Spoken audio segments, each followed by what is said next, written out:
If we are a lucky people and we can survive his epistemological attack, we'll be able to understand and penetrate the next attack, which is also perhaps, some might say this is his most dangerous attack. Why? The Prophet, Allah's blessing be upon him, said that the Antichrist will come with a mountain of bread, and people will follow him for his bread. How does he get this bread? The answer, he gets this bread, this mountain of bread, which is what the modern West has today, because of riba. And this is how Dajjal gets his mountain of bread. The riba in the modern world comes basically from two ways. Number one, it comes from the money. What is money? And number two, it comes from the banking system. Although the Prophet ﷺ defined riba as any transaction, not just money being lent on interest, any transaction. Listen carefully, I'm going to speak slowly.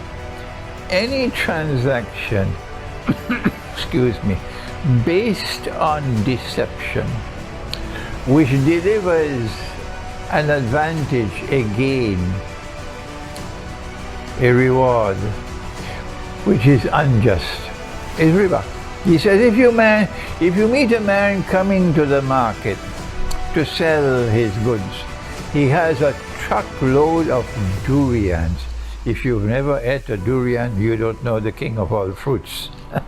It's in Southeast Asia. He has a truckload of durians. And you meet him outside of the market and you buy his truckload of durians from him. And when he goes into the market, he discovers he could have gotten a better price. The Prophet said that's riba. The price in the market was a higher price. You met him outside of the market, you concealed from him what was the market price, and you bought the truckload of durians for him by deception at a price lower than the market price. That is riba. You take your car to the garage. It's just a fuse that needs to be changed. And the fuse is probably €1.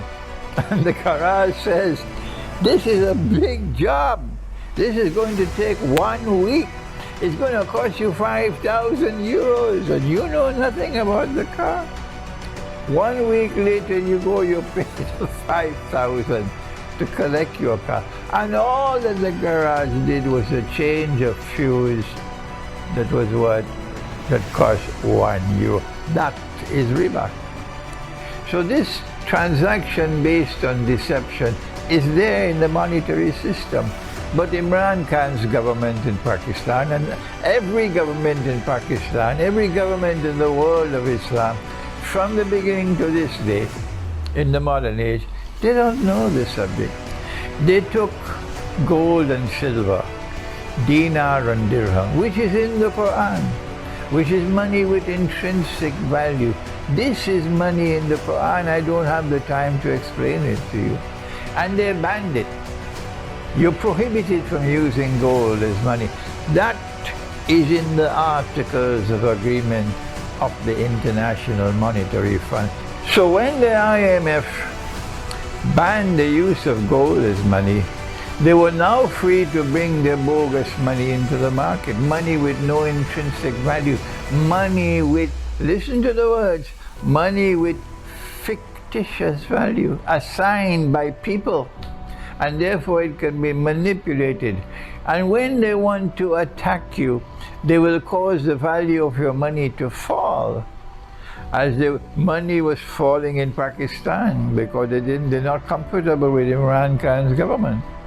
And as the value of money falls, prices will rise. You used to work for a salary, and instead of paying you your salary in dinars, and now Russia is doing that, Russia's money now is being backed by gold. Instead of paying you with dinar, out there in Kimberley, they were going for the diamond veins underneath. They were paying the Africans in paper. And when they paid you with paper, if you were good waging, getting a good wage, and after 1 month you could buy a camel. But then after some time, the work is the same, the sweat is the same. But after some time, the salary can no longer buy a camel. It can only buy a donkey. How do we explain that? And then later on, it can't buy a donkey anymore. It can only buy a sheep. And if you're in Indonesia, later on, you can't buy a sheep anymore. You can only buy a chicken.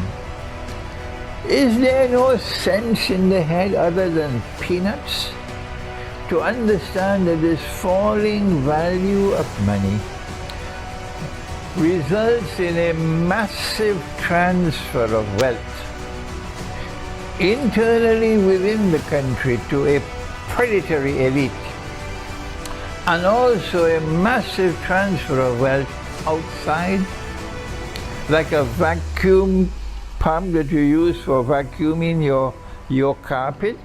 Instead, this monetary system is like a vacuum pump, vacuuming the wealth of Africa, vacuuming the wealth of the rest of the world, and bringing it up into the West so that Dajjal could have his mountain of bread. Dajjal will come with a mountain of bread. And when all the wealth of the world is over here, everybody wants a US visa, want a British visa.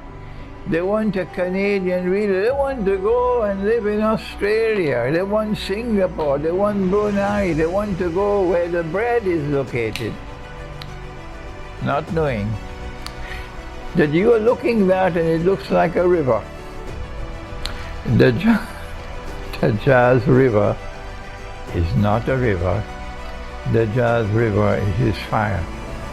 And you're looking at Indonesia and Pakistan and Bangladesh, where the place is so poor, miserably poor. And you're saying, that's the fire. I would never go back to live in Bangladesh. I have more sense than that. Why would I leave New York or Los Angeles or Miami? Are you listening to me in the United States? I lived there for 12 years, you know. Why would I leave the green pastures of the United States of America to go back to Pakistan? Why would I do that? That's Dajjal. That is fire down there in Pakistan. The poverty is so great. No, you dumb. That fire is where the river is. That's what your prophet said. And it's time for you to wake up. Instead of following Dajjal for his mountain of bread,